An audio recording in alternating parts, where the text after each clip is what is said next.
I'm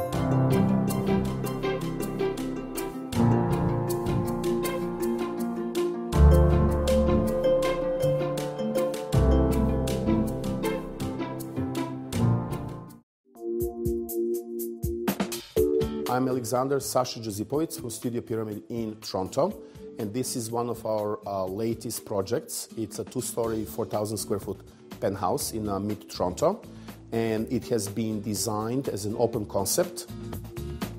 To some designers, Ottoman might represent a footstool. To me, it is a centuries-old empire. I was fortunate to grow up in that empire, and the client, the owners of this penthouse, are from the same origin as I am. And this will be the first time I ever worked for anybody who is from my neck of the woods. What I usually like to do when I'm entering into the interiors is to have an instant visual gratification. I like to always start designing with large, oversized pieces of artwork. And what we created eventually was your typical Ottoman nook, which is well known in that part of the world as the place where you cuddle before going to sleep. And under the staircases, it's very cozy, it's very colorful, and whatever that, couple of books that you can read and relax. And from this little nook, you can encompass the view of dining room and the living room. So from the entrance to this penthouse, you are really welcomed into a space in the skies. You are immediately drawn into the views of Lake Ontario and the financial district of Toronto. And in these two rooms, dining room and the living room, we definitely did very contemporary, simple and elegant furniture. And one of the first pieces we purchased was a beautiful L-shaped sofa for the living room that reminded my client of one of her Bottega Veneta woven leather bags. And not too much color, because we left color as a surprise addition with velvet silk pillows. From there on, with a very soft gray leather as our lead color, we further down introduced the same color in our dining room chairs, in our finishes as the rustic gray flooring. So everything was very seamless and low-key.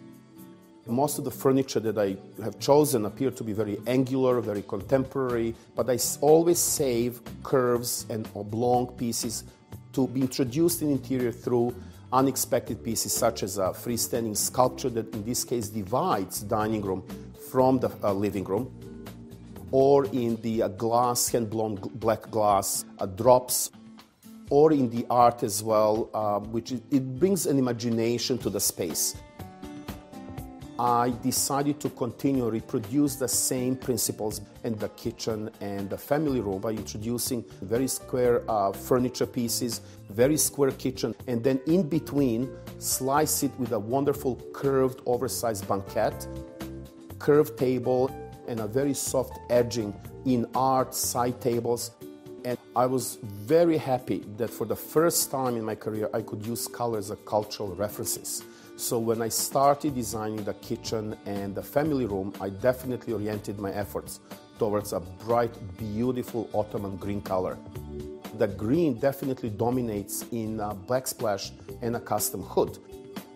We have lots of beautiful fruity yellows and oranges. We did discover an old recycled rug made out of the old saris, which had each and every color from the peacocks to the golden yellows to the oranges, all in one piece of the material. For the powder room, definitely inspiration was one of the Sultan's thrones. When I was in Topkapi Palace, I had an opportunity to see a series of the Sultan's thrones, and one of them definitely caught my attention. So for this powder room, I tried to reproduce the same materials. It's a very small but very intense, luxury appearing powder room, and it has this magic of the mirrors that pretty much takes you into the world that doesn't exist anymore.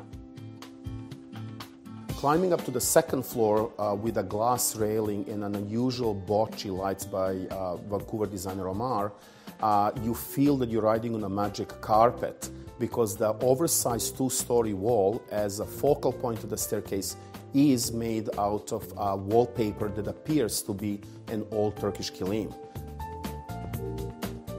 Once when you reach the second floor landing, you're greeted to an Orient Express coupe, like a very small private room, when there is a spectacular white leather traveling chest with a couple of interesting and unusual pieces of art and a lovely intense green glass lamp. Master bedroom, I intentionally oriented towards west so that the clients can enjoy a beautiful sunset. The bed and everything around is very curvy, it's very elegant, it's very sexy. Lots of gray tones, purples, and occasionally coming up with some highlights, such as a cow rug in a green color, upholstered Barbara Berry vintage chairs, almost like an alligator green velvet. And the most interesting part with the bedroom, I definitely think it is a wallpaper, which is made out of the silk, and it's embossed, again, three-dimensional.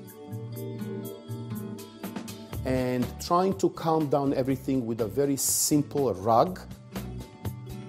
Master bathroom is definitely crescendo in this penthouse. I saved the best for the last with this spectacular Murano, grapey, fuchsia type of the chandelier, and I positioned it strategically above the very simple and elegant white tub. The walls in a master bathroom run for almost 30 feet unobstructed with an embossed, again, textured tile. Another twist would be a marble that is an intense green, teal colors, again, all derived from the peacocks. We couldn't have the peacocks in this penthouse, so I definitely tried to bring the colors as well in it. I hope that with this penthouse, designers and people will be more encouraged to use color as a reference to the culture. I think that every culture is beautiful.